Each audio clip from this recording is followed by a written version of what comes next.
কোনো মানুষের নামে যখন তুমি বাজে কথা বলবে, তার আগে তার পিছনের কারণগুলো কিন্তু জেনে নেওয়াটা উচিত। না জেনে বুঝে কাউকেই হুট করে বাজে কথা বলা যায় না। আমার একটা পাড়ার বন্ধুর বাড়িতে কোনো একটা পুজো উপলক্ষে প্রসাদ বিতরণ করছিল, আর আমি সেখান থেকে 2টো প্যাকেট প্রসাদ দাদুর জন্য আর ঠাকমার জন্য, মানে দাদুর ওয়াইফের জন্য নিয়ে এসেছি। কারণ দাদু কিন্তু রাত 10টার পরে বাড়িতে গিয়ে নাকি আবার ভাত রান্না করে তারপর তারা দুজন মিলে খায়।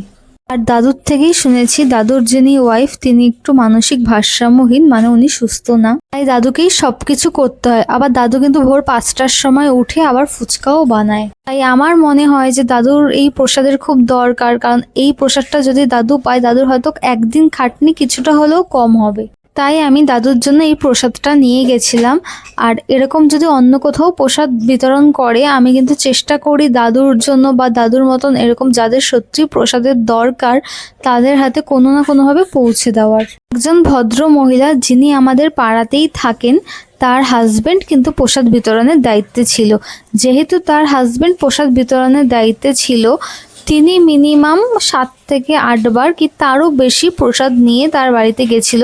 যেহেতু আমাদের বাড়ির উপর দিয়েই তাকে প্রসাদ নিয়ে বারবার যেতে হয়েছে, তাই আমার চোখে বহুবার পড়েছে।